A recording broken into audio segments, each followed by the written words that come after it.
Hello everyone! In this video, we will explore the working elements of the OneNote application and how they look like for Apple devices, like MacBook, iPhone, and iPad, so you can take advantage of the synchronization features. If you're new to OneNote, this is a great place to start. So let's get to it.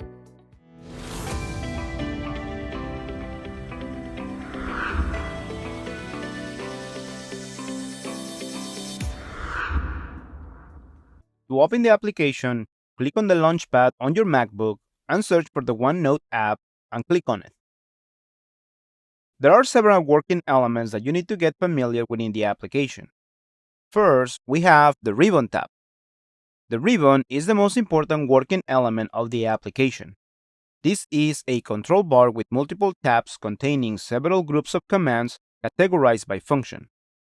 The ribbon displays one category at a time, and to switch the content to another category, you just need to click on the tab name. Then we have the Notebooks bar. This shows the current notebook open. A notebook is the highest level of storage in OneNote. If you click on this arrow, you can see other notebooks available, or you can create or open more notebooks. You can have as many notebooks open as you need. The next working element is the sections. Each of these tabs represent a section of the notebook.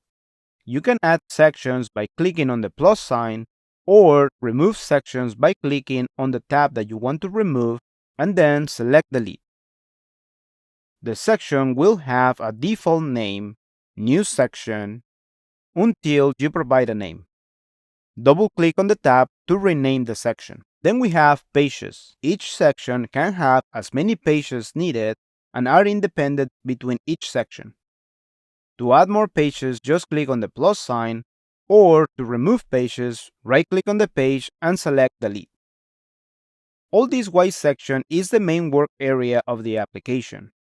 At the top is the title of the page. Underneath, it will show the date and the time when this page was created. The rest is an open working area.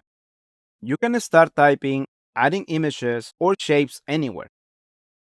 Once you start typing, you will see the text gets framed. This frame is called a container. If you type somewhere else, you initiate a different container.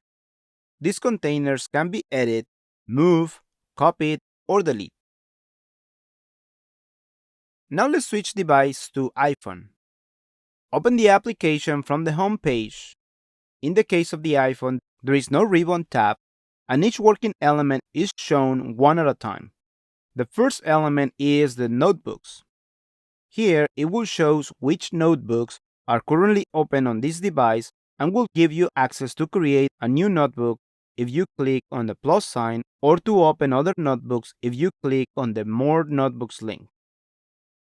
I will click on the Learn with Cup notebook that is the same that we explored on the MacBook. The next element is the sections. Here, you will see the section in tabs. You can add sections by clicking on the plus sign, or edit the sections by clicking on the Edit option. In the Edit mode, you can select one or more sections and then decide what to do with this section with this menu on the bottom. Now let's open a section. Now you can see all the pages associated with that section. We can add pages by clicking on the plus sign, or edit the pages on the Edit option. Finally, let's select the Untitled page.